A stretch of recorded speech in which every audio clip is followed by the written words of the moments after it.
Tema 1.1 de cálculo integral. El porqué de la integral.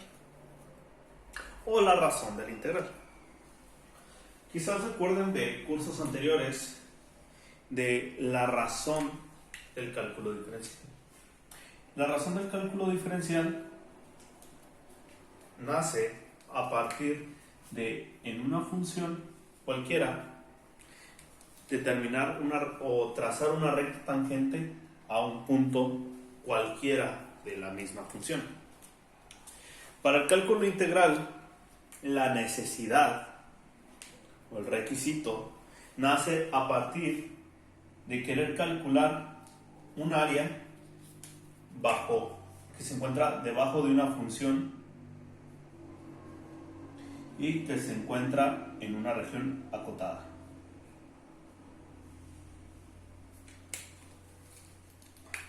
Entonces, el cálculo integral busca resolver esa cuestión. ¿Cuánto mide esta área interna?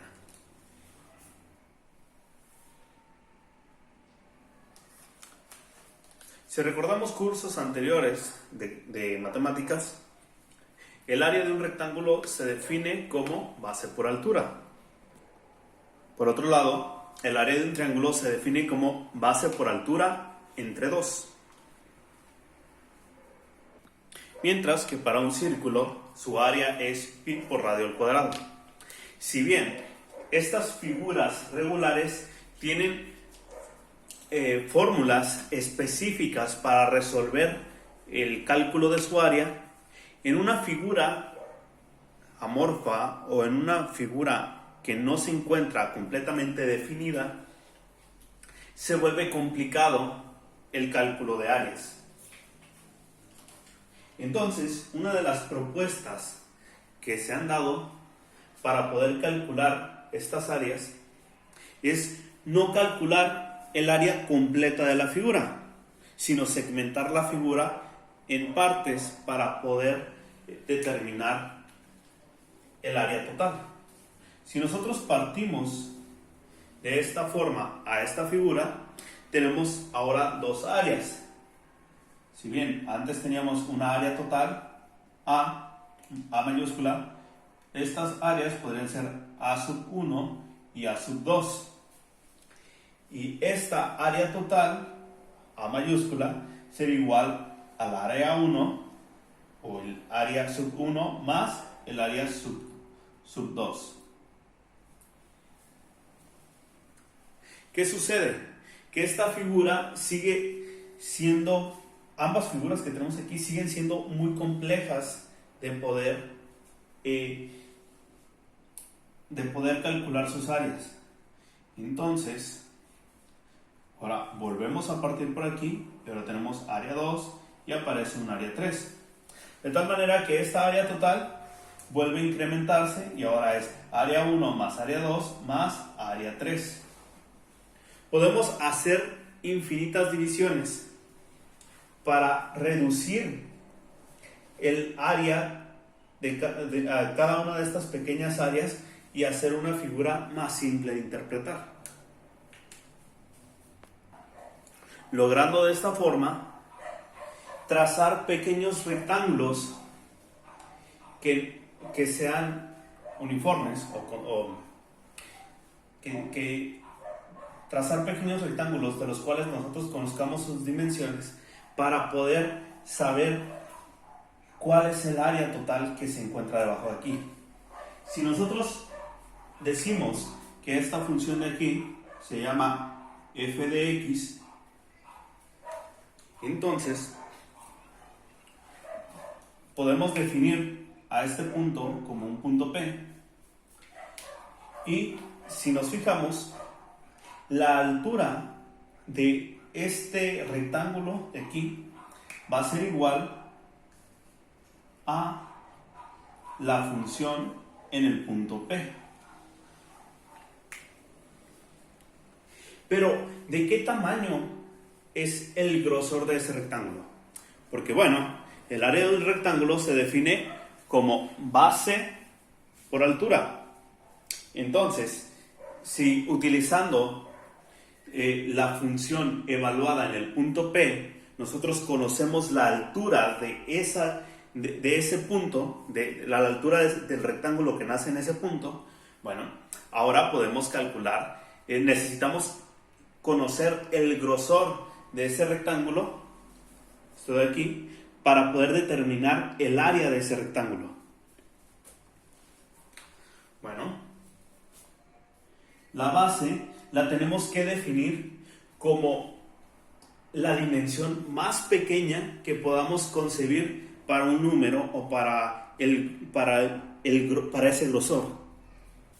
Bueno, si bien podemos decir que el grosor puede ser 1, puede ser cualquier número, muchas veces también podríamos definirlo como b menos a entre n, ¿sí? Dándole a esta n muchos valores para poder calcular ese grosor.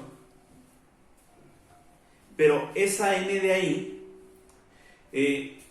no nos define completamente el grosor de nuestra figura, ya que no sabemos ni cuánto vale a, ni cuánto vale b, ni cuánto vale n.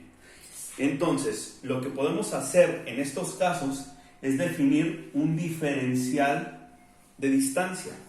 Este diferencial de distancia correspondería a esta dimensión, al ancho de nuestro rectángulo, a esa base.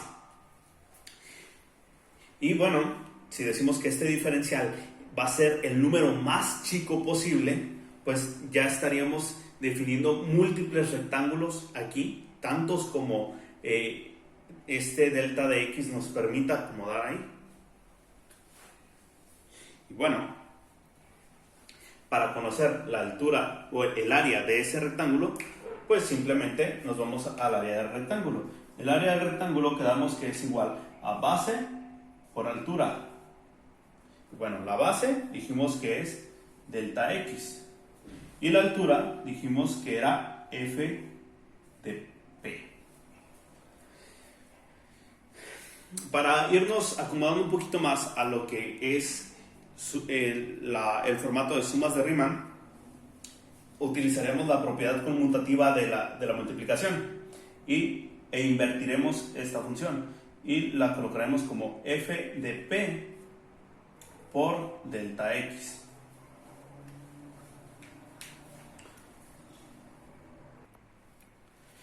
Ahora bien, ya tenemos el área de ese rectángulo. Sin embargo, un solo rectángulo no nos va a determinar el área debajo de la curva. Por tanto, debemos de ir construyendo nuevos rectángulos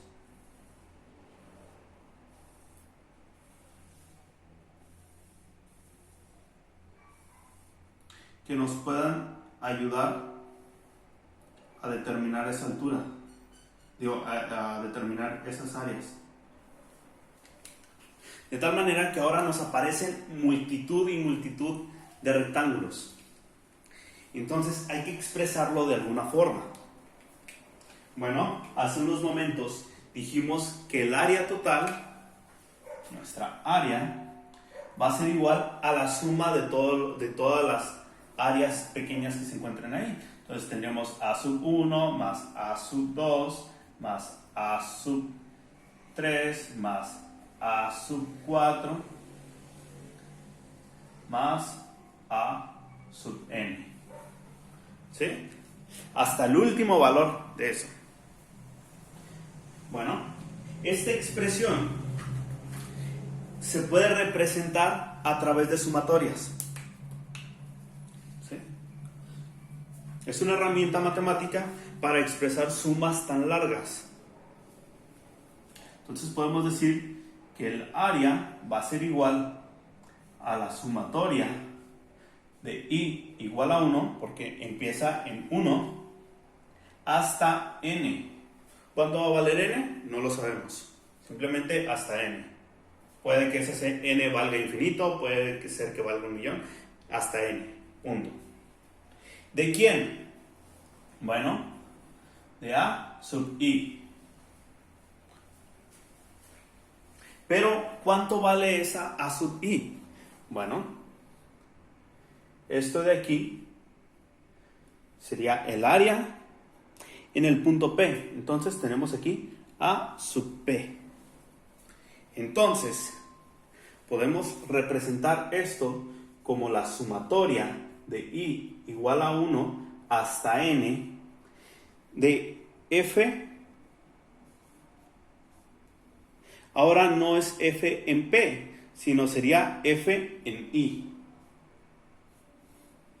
F de I por nuestro ancho, por nuestra base, por nuestro diferencial de X. Obteniendo así esta ecuación, la cual corresponde a la ecuación de la sumatoria de Riemann, de las sumas de Riemann. Esto para el cálculo de áreas amorfas o el cálculo de áreas bajo la curva. Como pueden ver, partimos de una definición de un área que ya conocemos para poder interpretar y resolver un área que no conocemos.